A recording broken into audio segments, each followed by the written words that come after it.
may isa po kaming residente na sinabi dun sa aming kagawad, ang tagal-tagal nyo, kailan pa yung kalat sa harap ng bahay namin? Hindi nyo pa nililinis. Yung parang ganun. So, you know, and in our General Assembly, talagang sinabihan ko po yung aming mga constituents no, na alam nyo, ang mga barangay officials po natin, hindi po tumakbo para maging janitor ng barangay.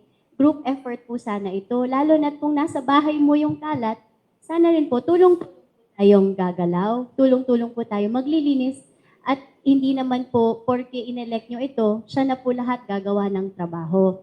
Kasi we all live in one barangay. So all of us need to contribute.